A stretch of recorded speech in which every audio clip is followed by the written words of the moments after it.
First of all, I want to thank all of you for coming tonight. I will not keep you late. It's about 10 o'clock and it's about time to quit. But I would like to say one or two things. First of all, Andy, thank you for doing this 2 years in a row and for being a true friend to David and to me. Second thing I'd like to do is to thank all of our friends here who helped put this together. You probably heard him say it.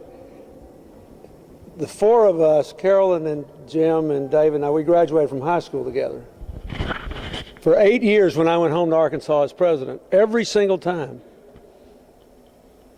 we and one of our board members got together and played cards. Even if we didn't start till midnight, because I knew if I stayed in touch with the people I grew up with, they would tell me when I was really screwing up. They were not embarrassed to say bad things to the president. We've watched our children grow up together.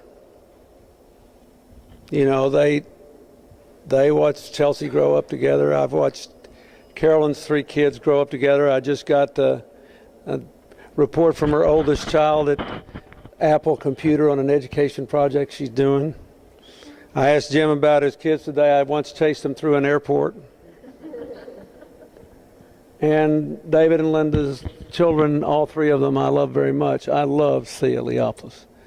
She had my private zip code number that I put in place in the White House so that of all the thousands and thousands of letters I got when I was president, if anybody I really knew wrote me, their letter wouldn't be lost. And she wrote me for 8 years. No matter how bad it got, she wrote me. And it was very interesting to get the perspective of a 14, 15, 16, 17-year-old person on what everybody else thought was going on in the world. And I loved her very much. The day she was killed, I had one of the happiest days of my life. I played the old course at St. Andrews. And then I got a call that Thea had been killed. Then it turned into one of the worst days of my life. So I went home like we all did, like we were supposed to do, because we started out life together and we mean to end it together. And it turned into one of the best times of my life again. Their daughter had like 2,000 of her fellow classmates show up at a memorial service for her. People they didn't even know stand up and start talking about her. And you know, once you reach a certain age, the worst thing in the world is to have one of your children die before you, and the next worst thing is to have anybody younger than you die. I reached the point in my life where I just know nothing bad to happen to anybody younger than me. You know, you always wish you could step in front of the train because you've already had so much. And so they just decided that they owed it to their daughter to give meaning to her life by doing what she'd done. She was good at it. This kid, that's not a bad picture. She had magic. She just had it. And most people couldn't do what they've done. Hurts too bad. You know, I think if it had happened to me, I'd still be in a dark closet somewhere, waiting for somebody to slip food under the door.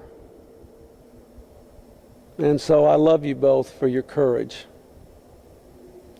And you did what your daughter wanted you to do instead of what you felt like doing. So we raise a little money, and they do a lot of good with it. And they do about as much, and I know a lot about charitable giving now and charitable spending, and I spend and give. And I think you get about as much bang for the buck for what they do as anything I know. So thank you for coming. Thank you for giving. And most of all, thank you for giving. You honored your daughter by overcoming what you felt like doing to do what she would have wanted you to do. God bless you. Thank you all.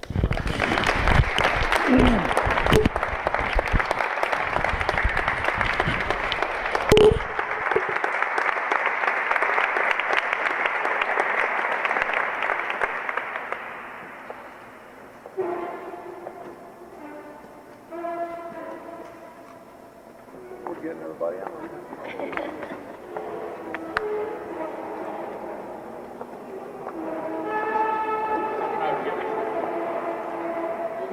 Have everybody's attention.